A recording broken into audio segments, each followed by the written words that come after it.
Now she's covering them up. She swipes with her fins, chucking sand into the pit behind her where the eggs are. Some turtle will do like 7 clutches. This tiny crab could actually kill a baby turtle. Turtle needs everyone's help, otherwise they might get into extinct. This is Wildlife Warriors.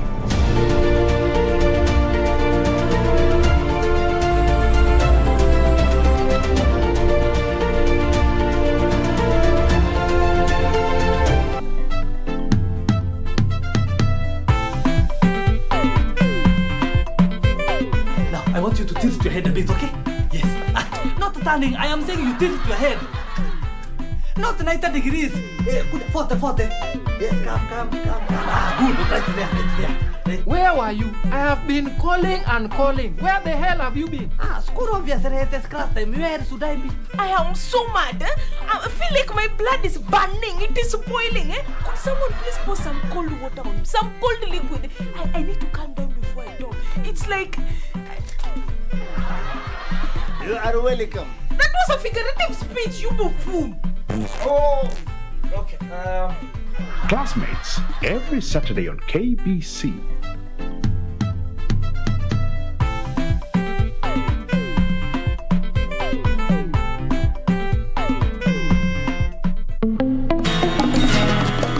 Fresh Fry Premium Cooking Oil now has a new look and an advanced spout and seal. Triple refined, zero cholesterol and natural vitamin E. Fresh Fry, always heart friendly. Now it's even more cooking friendly. Fresh Fry, the premium cooking oil for healthy living. Bwana Motiso, pikipiki yako ndio hii.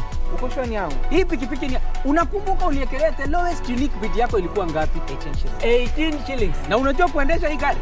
Kidogo. Haya, kitoko yako shika helmet, kifungu yako chomoka na mali yako. Kujiunga na QuickBid ni rahisi. Enda kwenye M-Pesa, bonyeza paybill kisha weka business number 4032353. Kwenye account weka kodi ya bidhaa unayotaka na bid yako ya chini zaidi. Kwa mfano TV 16. Kisha weka shilingi 20 tu kama idadi yako. Weka bid yako pia kwenye www.quickbid.co.ke. Kumbuka, bid ya chini zaidi ya kipekee ndio hununua. QuickBid, bidhaa bora kwa bei ya chini.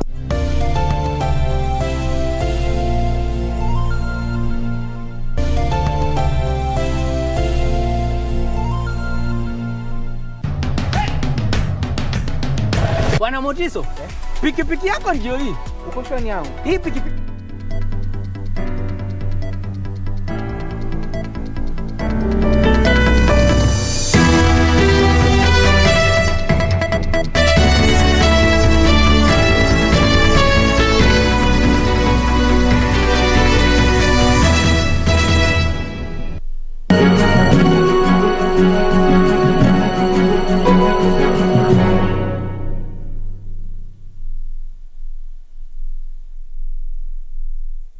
It is the 25th day of June 2021. It is good afternoon and welcome to KBC Lunchtime News on the second day of the World Rally Championship right here in Kenya. Of course, we have the sights and sounds for that. We'll be getting to that much later. My name is Ben Troy Njue. Glad you could make time for us.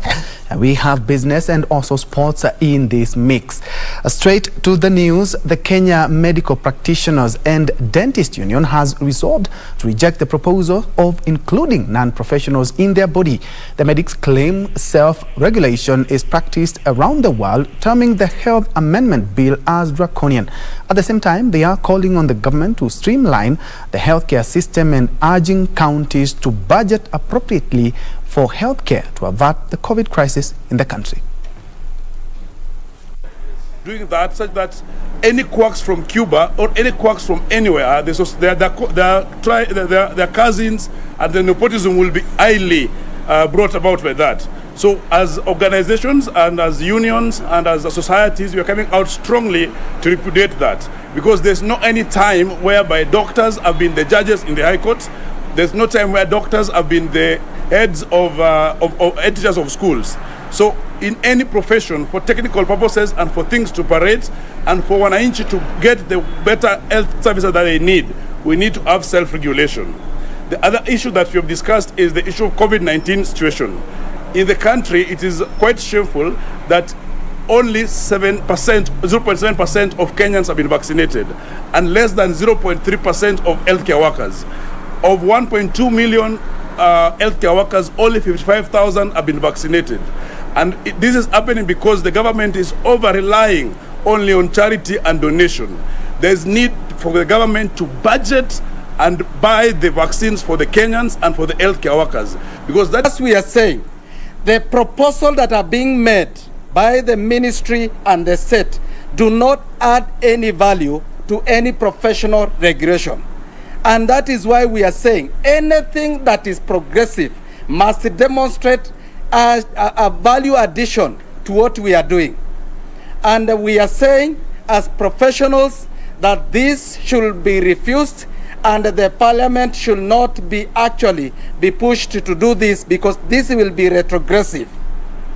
And I want to say that this attempt to push such bills to parliament is happening at a time we, the healthcare workers, are spending a lot of time, actually a lot of our energy, to ensure that we are fighting the COVID. Now, a middle-aged woman in Nambale Sub-County, Busia County, is seeking justice for her two daughters who were allegedly defiled by a man well known to her. The woman claims the suspect is her boyfriend and committed the heinous act while she was at work. A mother of two is in distraught after her two daughters were allegedly defiled by her boyfriend while she was away at work. She claims the 5- and 10-year-old girls informed her of what the man had done to them, and she took them to Nambale Sub-County Hospital, then reported the matter at Nambale Police Station. Nimeenda kwa polisi, hata saizi nimepigiwa simu na mtu juu aliniambia nikimuona niende niwaite. Nimerudi police station. Nimeenda nikawaambia mliniambia nikiona huyu mtu nikuje niwachukue mwende mmchukue. Nimeenda huko tena wameniambia wanaandika statement ingine, ambapo nimefanya statement ingine saizi tu nimetoka Nambale police station. A section of neighbors are calling for the arrest and prosecution of the suspect, who is a village administrator at Kisoko, saying he has another defilement case pending. Tunahofia watoto wetu, hata kuwaacha nyumbani inabidi sasa sisi tutembee na watoto, ikiwa kazini ikiwa mtoni tutembee na watoto. Separately, police in Samburu County are holding two suspects after a 12-year-old girl was defiled in the wee hours of the morning at her grandmother's home in Lepartuk village, Samburu Central. The standard two people is currently receiving treatment at Samburu County Referral Hospital in Maroral Town. Samburu Central Police Commander Alex Sylvester Rotich confirmed the incident and said suspects will be arraigned in court Friday. And inaimisa wenyeji wa Samburu ambaye wameendelea hata hii maneno ya kuoana mapema amewaja, lakini vijana wapate niimise hawachana na hii maneno ya defilement, kwa sababu mtoto huyu msichana ni ya miaka 12 ako darasa la pili. Irene Mchuma, Odim, The Lunchtime News. Residents of Gikenere village in Githunguri sub-county are up in arms over what they term as police laxity in the fight against sale and consumption of second-generation liquors. The development coming hot on the heels of alleged series of deaths in the area attributed to the consumption of the illicit brew. The latest, a 28-year-old man who was found dead along the road. The angry Gikenere village residents took to the streets to protest the lukewarm response by the authorities on the sale of the illicit liquors in the area, which they claim was alarming. The residents claiming that their efforts to have police arrest those known to be dealing with these illicit brews have always fallen on deaf ears. Na hiki kijiji kimekuwa kikiuzwa pombe haramu, na viongozi wetu wanajua.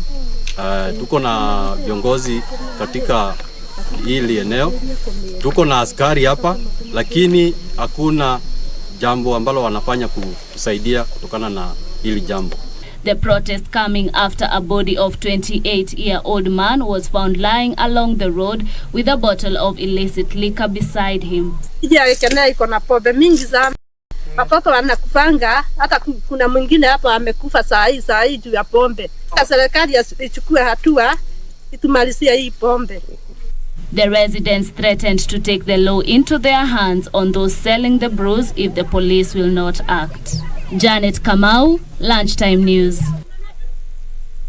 Let's now head down to the coast where a religious organization from Kilifi has launched a program to refurbish churches to facilitate easy access for persons with disability. Committed Believers Evangelical Ministries of Africa has already built three such churches in Watamu and Malindi in Kilifi County and Kisangani in Tana River County. Committed Believers Evangelical Ministries of Africa is on a mission to promote exclusivity of faithful in places of worship. Reverend Frederick Kazungu Masha, the founder of CBM Africa, said they have been facilitating registration of persons with disability to enable them benefit from social welfare initiatives. In Kenya, we know there are many rights, but they are not recognized without this ID. And we have found that to get this ID, need at least to pay at least 500 shillings or $5 to get that ID. And the church, in conjunction with partners, organized a free medical camp targeting the persons living with disabilities in Malindi. At least 100 people are expected to benefit from consultation and treatment, as well as registration with the National Council for Persons with Disability. On these people who can be helped through, either we identify if you can be helped through Inua Jamii, you can be helped through assistive device. Those who cannot walk, we give wheelchairs. Those who cannot see, we give white canes. Those who cannot hear, we give hearing aids. We identify them, then we know exactly how do we help. The church at the same time has launched an economic empowerment program to give PWDs funding to start small businesses, and so far 43 have already benefited. Patricia Widera for KBC Lunchtime News. Now, the construction of the 24 billion shillings Karimenu 2 Dam water project in Gatundu, North Kiambu County has entered its last phase and is expected to be completed in March next year. Water, Sanitation and Irrigation Cabinet Secretary Cecily Kariuki, who toured the project, said the revised completion date is 3 months earlier compared to the previous set timeline. Laying of pipes along the 57-kilometer stretch where treated water from the dam will be supplied has already been done, with Cabinet Secretary for Water, Sanitation and Irrigation Cecily Kariuki exuding confidence that the multi-billion project will be complete by early next year. Noting this being the 7th and last milestone of this project, I am confident that this project is going to be completed in time. Which time we have brought forward from May of 2022 to March 2022 for us to be able to take advantage over the long rain season in the coming year. The project, which hopes to serve 1 million people, she said, is among the 600 water dam projects that the national government is putting up across the country. The CS said that above 45% of the national government's project has been completed, adding that the contractor has instructions to expedite the remaining works 24/7 to beat the reduced timelines. The critical elements which would hitherto take a lot of technique, a lot of equipment, a lot of experts, is what we have already completed, and therefore the rest of the work which is going to be running concurrently is one that we'll be able to accomplish in the remainder of the period between now June to March the coming year. The CS, who was on her routine inspection of the project, made the revelations amid inadequate funds for land waive leave acquisition, which has continuously characterized the project's delay. Since commencement of the project in 2019, landowners have been protesting and at times ejected the contractor from the site over unsettled compensation. So let me Let's now shift focus to education matters, where the Kenya Union of Post-Primary Education Teachers Embu branch has rejected the move by the Salaries and Remuneration Commission to suspend the review of basic salaries. Led by the Secretary General Njiru Karura, the teachers' umbrella body said they are ready as a branch for the next course of action. Karura said teachers have been patient for long and would not engage in any discussions until the collective bargaining agreement signed in the year 2018 is implemented.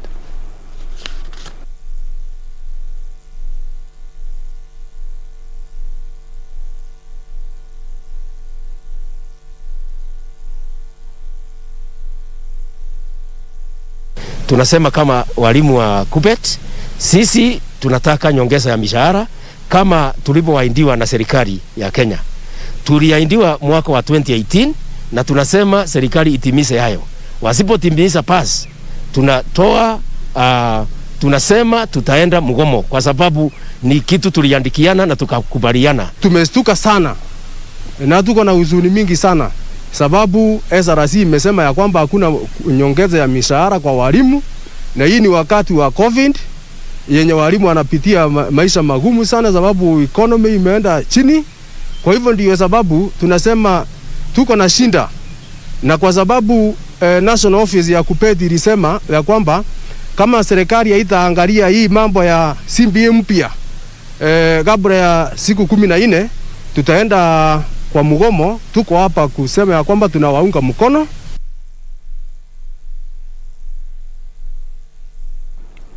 Now, the Kenyan supercentenarian, who many believed was the world's oldest person, has died aged 137 years. And according to family sources, Julius Wanyondu Gatonga died while undergoing treatment at Mukurweini Sub-County Hospital. Wanyondu was allegedly born in the year 1884 at Weru Village, Mukurweini Sub-County, Nyeri County, and according to his identity card, but his family contends he may have been born earlier. Take a look. Of an era for arguably the oldest man in Kenya and possibly the world.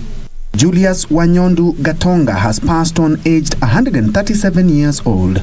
According to one of his sons, John Nguru, Mzee Wanyondu passed on while undergoing treatment at the Mukurweini Hospital, where he had been taken on Sunday evening after he complained of ill health and had not fared well for days. He said the supercentenarian was in his usual jovial mood despite the age-related ill health and hoped to be discharged soon.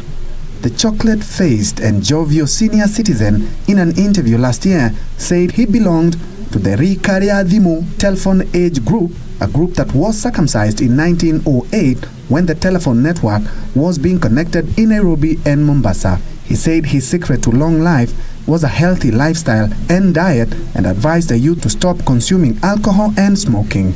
Though not officially recognized in the list of the oldest people in the world, Wanyondu claimed he was 20 years older than the current record holder, Kane Tanaka of Japan. The family has revealed that he will be buried on Saturday in his home in Weru Village, Mukurweini Sub-County.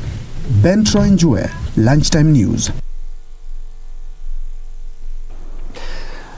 At about 17 minutes past the hour, we are taking our first breather, but when we come back, we have more local, international, business and also sports. Keep it Channel 1.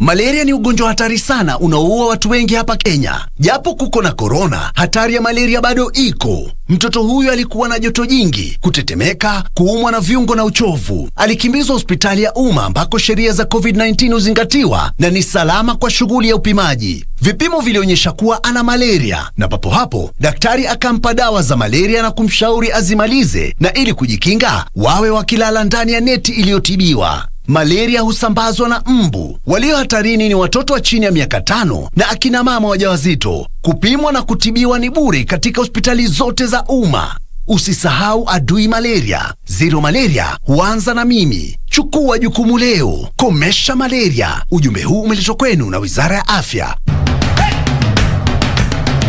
Bwana Motiso, pikipiki yako ndio hii. Uko shwani yangu. Hii pikipiki ni unakumbuka uniekelea the lowest unique bid yako ilikuwa ngapi? 18 shillings. Na unajua kuendesha hii gari? Kidogo. Haya, kitoko yako shika helmet, kifungu yako chomoka na mali yako. Kujiunga na QuickBid ni rahisi. Enda kwenye M-Pesa, bonyeza paybill kisha weka business number 4032353. Kwenye account weka kodi ya bidhaa unayotaka na bid yako ya chini zaidi. Kwa mfano TV 16. Kisha weka shilingi 20 tu kama idadi yako. Weka bid yako pia kwenye www.quickbid.co.ke. Kumbuka, bid ya chini zaidi ya kipekee ndio hununua. QuickBid, bidhaa bora kwa bei ya chini.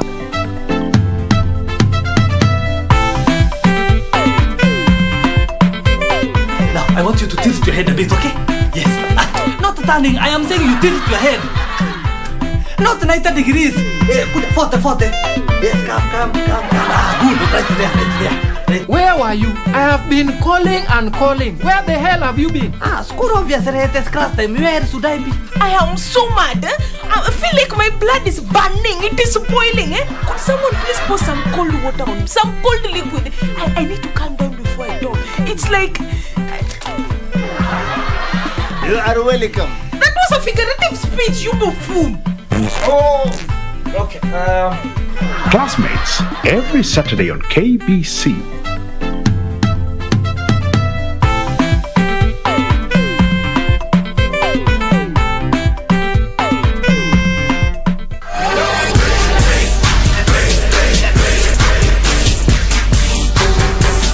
One handshake. Stay out of my business. It's the beast. Dan Severn. With authority. Look at this. Tanaka tying up Michael Patrick. He quits. Here comes Byron Reed. Oh my God. And Hughes is eliminated. Jacob Fatu, the unstoppable monster. What's Samael doing out here? Simon God. Weapons are legal in this match. I guess you can bring a gas can with you. He's got a lighter. Here comes Atlas Security. Oh, thank God. Oh, my God. Oh, good Lord. Come on. Get out of here.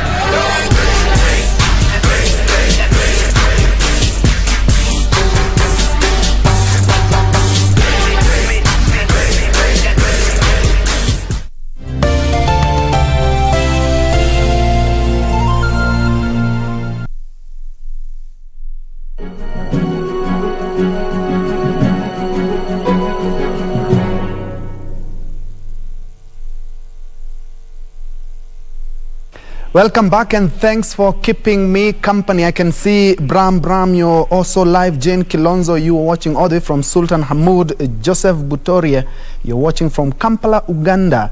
Mugoma Charles, you're watching from Kilifi County. Anna Nyamaisa, you are tuned in from Kenyatta University. Dan Kuria, you're also tuned in. And also Diehard Ngetich, you're also tuned. Let's get back to more news.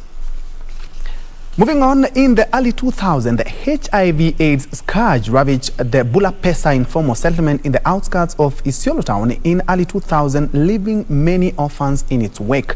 Halima Sadia Ismail decided to convert her house into an orphanage and immediately took in 25 children. 20 years later, Halima's kind gesture has birthed a fully fledged children's home known as Women and Youth Against AIDS and Poverty. 50-year-old Halima Sadia Ismail is a mother to many thanks to a children's orphanage she started 2 decades ago. Her journey has not been smooth, and often well-wishers have come to the rescue of thousands of children who have resided in her house and 100 others who came for meals. Currently, only 17 children are living under her roof on full-time basis, while 200 others are in various schools or residing with guardians. To date, at least 8,000 children have passed through her humble structure. One of the children is Habiba Duba, who lost both parents in the year 2008, and thanks to Halima's efforts, she is now pursuing course at a local polytechnic. Waya ilianza kunisaidia from 2008.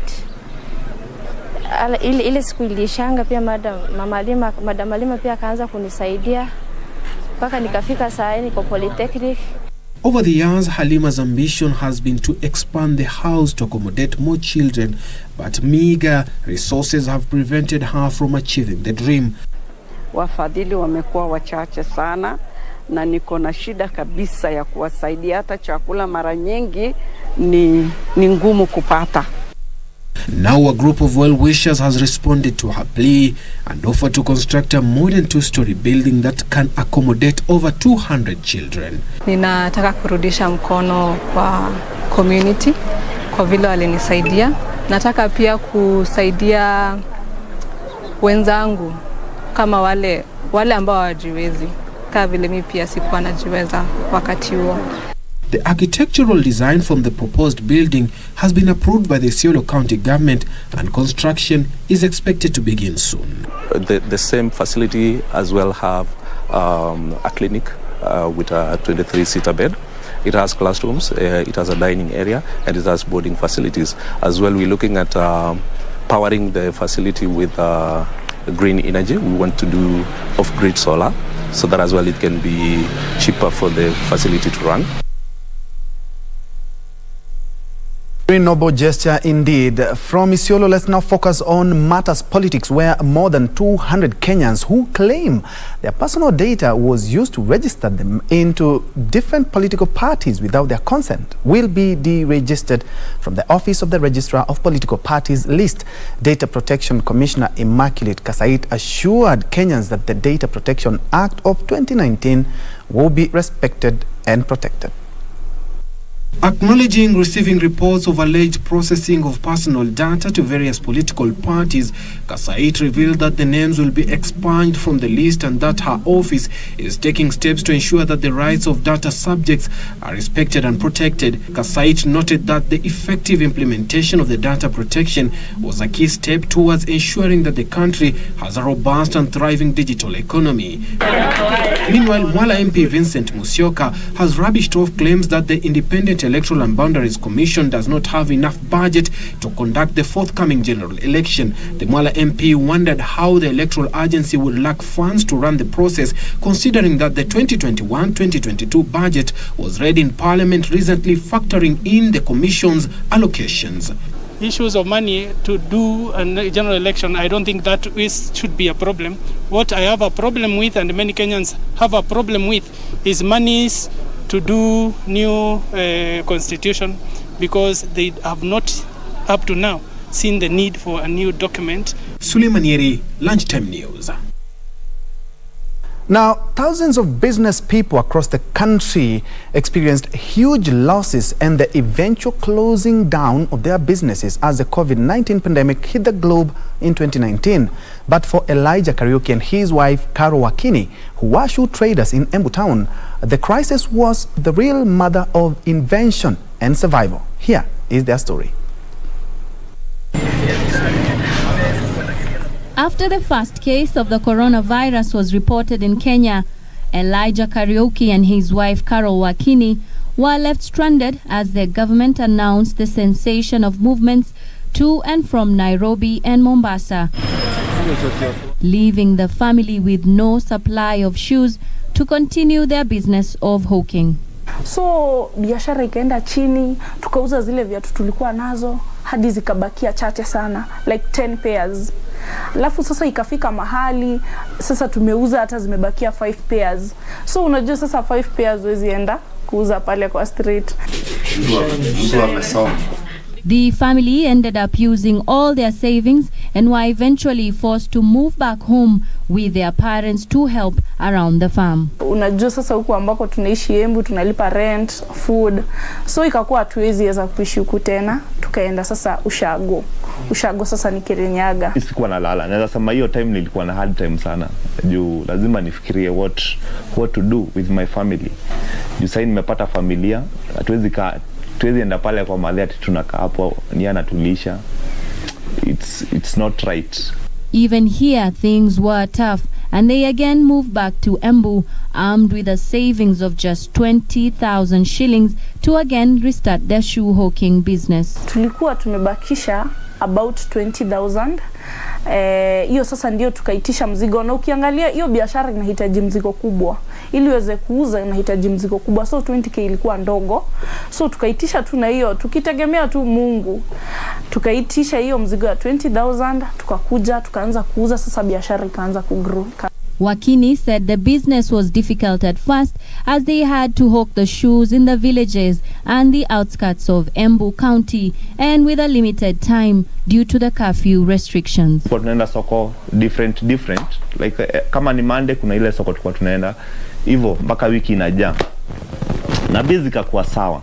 It is while hawking the new shoes that they discovered a lucrative market for the masks that were in high demand. So tumeleta mask za Gikomba. Asubuhi zilikuwa zinafika asubuhi, ulikuwa unapata awase wanauza moja wanazikujia kwetu, tunauzia na wholesale at a wholesale price, wanaenda kuuza sasa moja. Walikuwa nakuja hapa asubuhi, so within like 1 hour mimi nilikuwa nimeuza mask zangu na nimepata pesa yangu. Ikifika around saa 10 tunafunga kazi ya mask, zile viatu zetu tunazichukua, tunaenda jioni sasa pale kwa street. Tuna hustle yenye unapata kidogo, sasa tunarudi jioni. Wakini and his wife both say that the experience was an eye-opener for them. They encourage other young entrepreneurs like them not to depend on one source of income, but to find numerous alternative means to make ends meet. Sai kitu nimelearn through that corona ni ustosheke na side moja. Jujui kesho itatokeaje. My advice to young people ni tuache kupenda sana these white collar jobs. Try something ambayo wewe mwenyewe unaweza jifanyia. Reporting for KBC Lunchtime News, Amnesty Imano Okoth. Elsewhere, Katimor Peace Border School in West Pokot County has benefited from donation of 350 desks from the Safaricom Foundation worth 1.4 million shillings. The school, located along the Kenyan-Uganda border, which was constructed by the West Pokot County government, is meant to cement peace between warring Pokots of Kenya and Sebei of Uganda after a long bloodshed between the two communities. The two communities have now embraced peace and coexistence away from a dark past which had been dominated by cattle theft and loss of lives. West Pokot County Governor Professor John Lonyangapuo, while applauding the gesture, said the area had lagged behind due to insecurity.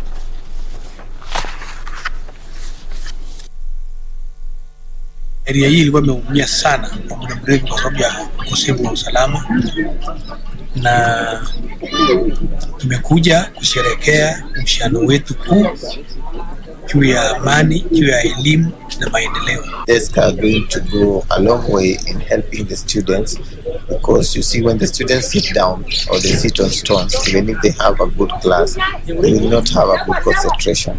But once they have good desks, then it makes them even concentrate and even get good marks, and it also makes the work of the teachers easy. Moving on, members of the Baringo County Assembly have put Governor Stanley KIPTIS on the spot over slow implementation of projects in the county. The ward reps say residents are disappointed with the way the executive is undertaking development activities in the county. Install elevators and ramp at the refurbished 4-story County Assembly building. Department zako zimetuangusha. Procurement tunasikia kuna vitu naingia procurement inakaa miezi 7 ikiwa procurement. 1 year inaisha vitu iko procurement, ikimalizwa tunasikia inaleta ofisi yako. We as MCAs, we've dealt so much with what projects, but the flagship project we are not able to say much. We would really want to see more involvement of members. Ile kitu raia wanataka sio lingine, bwana governor, wanataka kuona projects, wanataka kuona value of their money, na tunajua unaweza. The Kenyan National Chambers of Commerce and Industry Samburu chapter has been strengthened with formation of a new board. The 11 board members were voted in an election that was supervised by the NCCI Independent Election Board Chair Benson Onkoba. Onkoba asked the board members to uphold respect and closely work with county and national government with the interest of businessmen.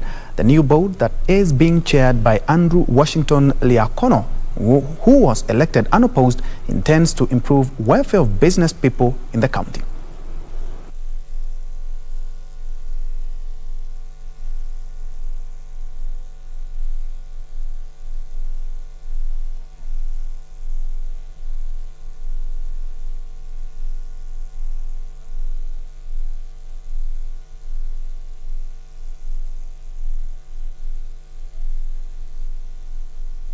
Samburu waamuke wafanye biashara.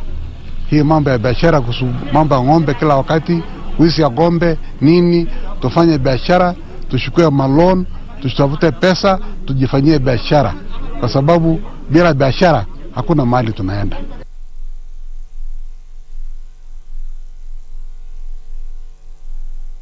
Just imagine what it feels to discover that your child has been suffering in silence, being sexually abused not by a stranger, but her biological father. We bring to you the story of Faith Mudhoni, a mother of 7 in Kiharu constituency, Murang'a County, who has been a victim of domestic violence and recently discovered that her estranged husband defiled their daughter. Take a look. Gesharu Shopping Center in Kiharu constituency in Murang'a County, we met 33-year-old Faith Mudhoni, who lives in a single room with her 7 children. Mudhoni dropped out of school in standard 5 and got married at the tender age of 12. Bwana yangu akaanza kuleta mashida, kunipiga. Sasa venye alinipiga mimi nikamuondokea. Hata alikuwa amechukua hata choka nikate. Mimi nikamuondokea tu. Venye nilimuondokea akanibomolea hata nyumba. Since then, her life has been a roller coaster of emotions and events. Soon after, Mudhoni moved out with her 7 children, but her estranged husband Samuel Ndungu Ngugi traced them and did the unthinkable. Alienda ndio huyu mtoto alianza kuniambia venye baba alikuwa anamfanyia, alikuwa anamwambia alale kwa kitanda, akamweka vidore, akaanza kumweka vidore, alafu kumpaka mate, anampaguza na nguo yake. Ndio sasa venye mtoto aliniambia hivyo, nikaangalia mtoto wangu, nikaenda kwa police station. Ngugi is currently being held at Kingongo prison. Mudhoni's only hope is her firstborn son Peter Ngugi, who sat for his Kenya Certificate of Primary Education examinations, attained 324 marks. Tima, nilikuwa natoka shule na kuja na washa taa, nasoma kiasi, nilala kitu saa 4 huko, afu alfajiri na mapema naamka naenda shuleni. Sasa nilijitahidi na nikaweza kupata hizo alama 324. Sasa naweza taka nisaidiwe niweze kusoma secondary. Kukura ni shida. Juu hata mimi saa zingine naendaga pengine nakosa hata hiyo kazi. Saa zingine wana shida ja, Mungu anasaidia jioni wanakula. Hivyo tu, hata kukula ni shida. Vizuri, hakuna mwenye akona nguvu hapa, hakuna mwenye akona kitu hapa. Kama mimi mmoja wao pia, so ukiniona kwa ile nyumba, sina watoto wangu hapa karibu. Wote wako Nairobi, mali sijui saa hii wako wapi. Ngugi, who aspires to become a neurosurgeon, is supposed to report to Ishagaki High School.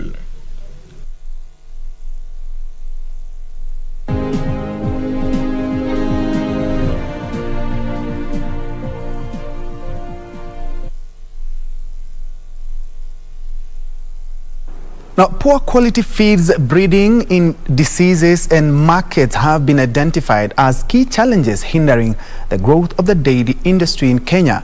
Kenya Agriculture and Livestock Research Organization CARO Assistant Director Dr. Elkana Nyambati says the parastatal, in conjunction with other state agencies and the private sector, are developing interventions to address these challenges. Speaking in Mombasa during a training program to empower extension officers and dairy farmers from Lamu and Garissa counties, Kenya Agricultural and Livestock Research Organization Carlo, Assistant Director Dr. Elkana Nyambati said they target to reduce poverty by thorough research, coming up with interventions that the dairy value chain faces. We come up with a lot of technologies and innovations, starting with in terms of breeds. We have one breed which is a crossbred animal, which is between a Frisian, which is high yielding, crossed with a Saiwal animal. A Saiwal is a dual purpose animal which produces high milk. At the same time, it can also grow fast and also even produce beef. And the Saiwal is adapted to low management practices, including the feeds. Like now for Garissa and Lamu, with the ones we are training here, they will benefit from that, knowing more about that breed because it's suited to their climate. Even though the livestock subsector is leading contributor to the agricultural GDP, he says the government is keen on growing the livestock value chain to achieve its huge potential. We have developed many forage plants or feeds. These include grasses. Like currently there is the bracharia grass, which a lot of research has been done in Karo, and we have now released 3 bracharia varieties which are high yielding and whose crude protein is higher than the current grasses we have. And once the farmers are introduced to this kind of grasses, they will be able to increase their milk production. Farmers who attended the training said lack of information on breeds, feeds and few agricultural field officers are among the key challenges they face. Our focus is to disseminate this information to the grassroots level because we want to increase the dairy value chain in Garissa County, because in our area we have a lot of cattle which can bring a lot of milk, and this milk it can empower our people. Mimi langu hapo ningependa tu kuomba county, kwa sababu mimi niko pale shambani na sana sana unakuta umekutwa na ugonjwa wa ng'ombe, ukiita huyu veterinary anachukua muda kama hajakuja. Sasa hapo tuko na tatizo upande wa ushirikiano wetu sisi kama wakulima na county. Milk output in Kenya is estimated at 5.2 billion liters annually. Reporting for Lunchtime News from Mombasa County, I'm Michael Mondiga. The local automotive industry has received a shot in the arm following the commissioning of a state-of-the-art hybrid and electric car simulator modern facility at the National Training Authorities at the River Campus. Details of this and other stories in our corporate briefs. Commissioning of the Hyundai Dream Center is aimed at enhancing the existing training facility for the automotive industry to modern standards and developing capacity for young men and women with demand-driven entrepreneurship and employability skills in the automotive industry through industrial training. But when we're talking about this technology, I'm not only talking about hybrids and electric vehicles, but also to the advancements in the simple operations of a car. We need the well-trained team coming out of this Hyundai Dream Center to have the knowledge and expertise to keep these cars on the road. As such, Plan International and Hyundai will sponsor 120 young women and girls between the ages of 18 to 35 years from disadvantaged backgrounds across the country who will be enrolled in the 9 months training course in motor vehicle auto electrics. According to Plan International Director of Operations Patrick Ngenga, the project will go a long way in addressing youth unemployment by enabling them to acquire technical skills in auto electrics and non-technical demand-driven employability soft skills. Over 70% of our people are young, and the labor market is really having a challenge absorbing all these young people. And so this particular project is really dear and special for Plan, and we see it as our contribution to what the government is trying to achieve on employment and skilling our youth, so that when they get out there in the market, they have skills that are needed. Elsewhere, the Kenya Civil Aviation Authority has released procedures to control air traffic during the World Rally Championship Safari Rally scheduled to take place this weekend in Naivasha to keep the Kenyan skies safe and secure.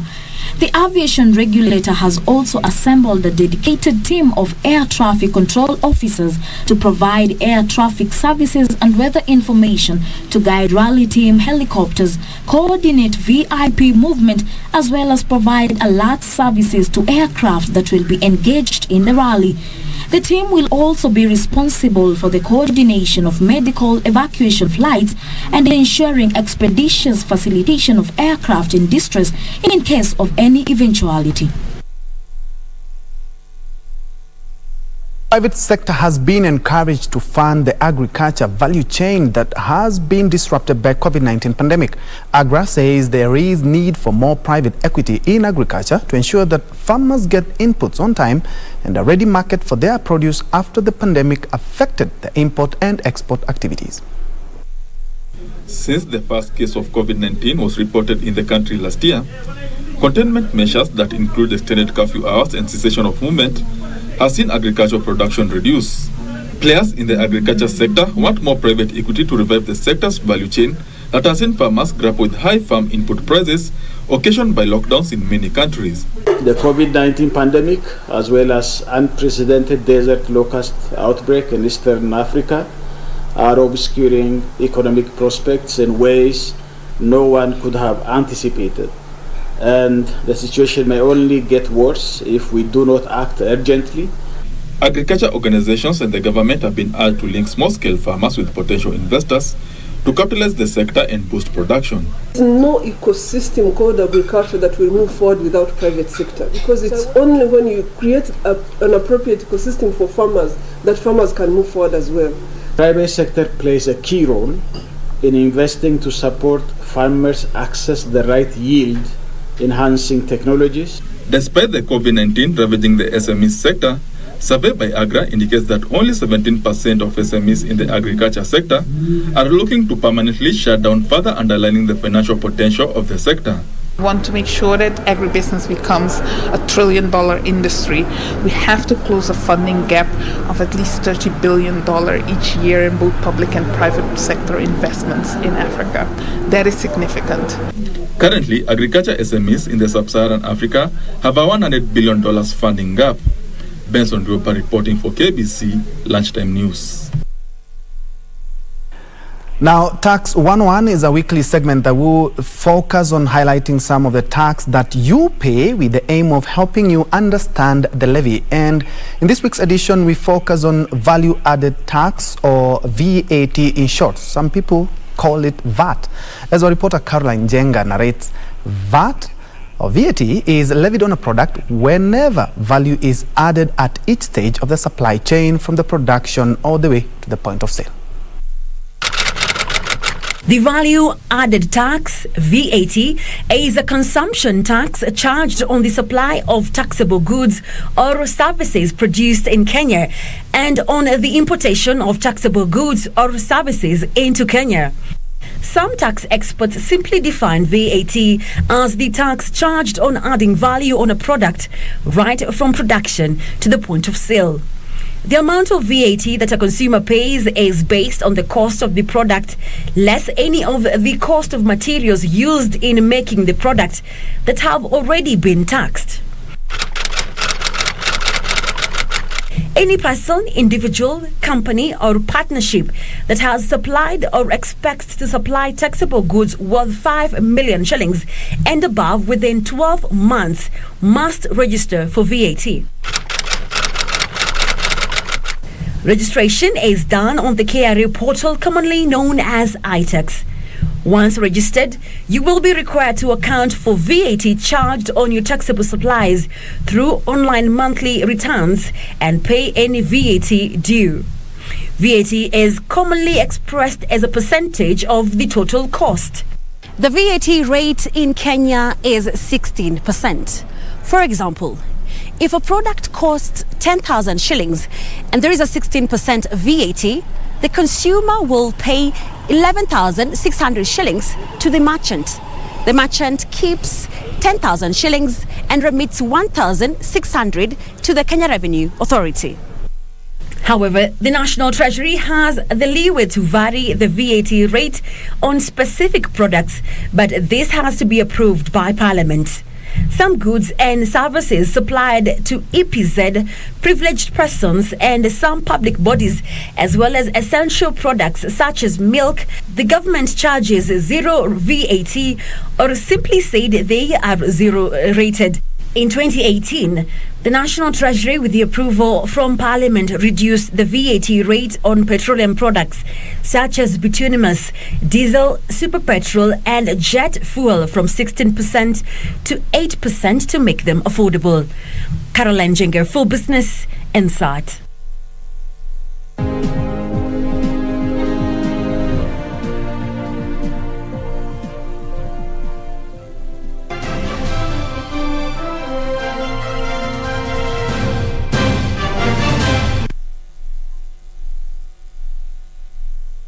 In sports, Frenchman Thierry Neuville currently leads the overall standings after a blistering pace in Chui, Kedong and Oserian sections as the WRC Safari Rally entered day 2 in Naivasha. The rally drivers will today cover a total of 128.84 kilometers. Thierry Neuville started the day on a high note, easily winning the Chui section in 13.14 seconds, ahead of Kel Rovanpera and Waitanak, who came in second and third respectively. Elfyn Evans and Sebastien Ogier completed the top 5 drivers in the section.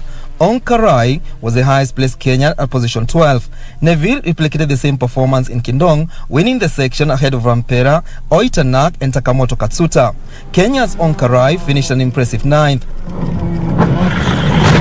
However, it was bad news to the speedmaster after his brother Tadvir Rai rolled at the section. Danny Sodo and Elfyn Evans also retired at the section. Rovanpera pipped Neuville at the Oserian section, comfortably winning the section. Neuville came in second, while Takamoto Katsuta finished third. Yeah, the morning was quite good. It was a lot tougher already in the first pass than we thought. It was really soft on the stages and a lot of ruts and tricky places. So yeah, I think we started quite carefully just to see how the car will take everything, and then we pick up the pace a bit, and it worked well. The WRC Safari will act at the third KNRC event after Nakuru and the ARC Equator Rally, where Carl Flash Tundo emerged victorious. After a grueling battle in Chui, Kendong and Oserian, Frenchman Thierry Neuville currently tops the standings with speedmaster Onkarai ranked the top Kenyan driver. Reporting for Channel Sports in Naivasha, I'm Karanja David. Further afield, an own goal in the first half and the late second from Edison Cavani gave Uruguay a 2-0 win over Bolivia on Thursday and guaranteed their place in the last 8 of the Copa America. Uruguay, who have won this tournament more than any other country, have labored so far this year, losing 1-0 to Argentina, drawing 1-1 with Chile and failing to shine against a Bolivian side whose last away win was 32 games ago in Myanmar.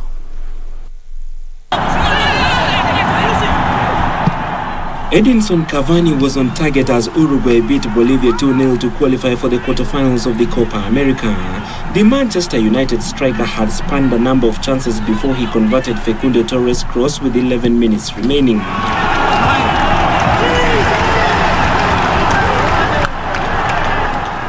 Uruguay had earlier gone ahead when Bolivia defender Jairo Quinteros turned Georgian Arrascaeta's cross into his own net shortly before half-time. The win moves them up to third in Group A with 4 points from 3 games. Oscar Tabares' side play Paraguay in their final group game in Rio on Monday. Elsewhere in Group A, Newcastle United midfielder Miguel Almiron scored one and set up another as Paraguay beat Chile 2-0. The results mean that Bolivia cannot reach the knockout stage, with Argentina, Paraguay, Chile and Uruguay all qualifying for the quarterfinals.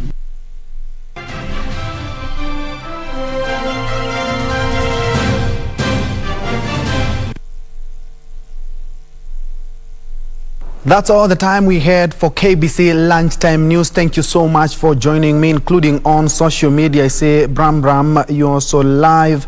I can see Aleki Rapper, you are also live. Sleeper Mac Plus, you're watching.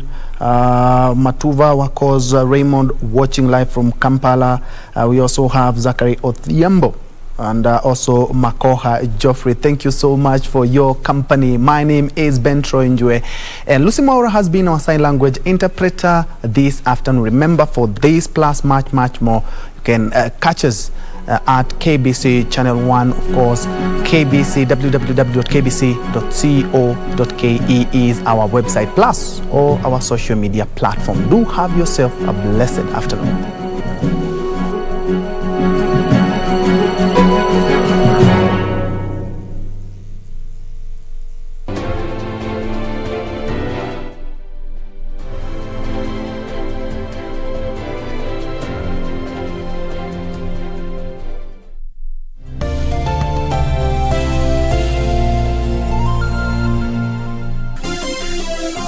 Vera Beauty College. Vera Beauty and Fashion College, with branches in Nairobi.